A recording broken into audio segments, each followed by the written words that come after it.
At eto na naman nga, mag-unbox na naman tayo ng panibagong free sample. At ang free sample na natanggap ko naman ngayon ay isang power bank. At ang color nga na pinili ko ay purple. Sa bait naman ng seller at talaga na-approve tayo sa free sample. At ayan na nga, nung binuksan ko, may kasama rin tong pinaka pang charge. At ayan ang pinaka cable niya. Ayan, talaga namang napakaganda at sinasabing 3-in-1 yan dahil tatlo na ang pwede mong i-charge dyan. Yung micro USB, Type-C at pang iPhone. At dyan nga pwedeng i-charge ang power bank, pwedeng gumamit ng micro USB at Type-C na charger. Tapos, ayan, may cable pa rin ganyan pan-charge din yata yan. Tapos, ayan nga yung micro USB, Type-C at iPhone.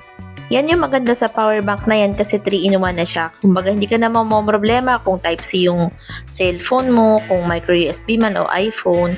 Tapos 10,000 na nga milliampere hours ang capacity ng battery na yan.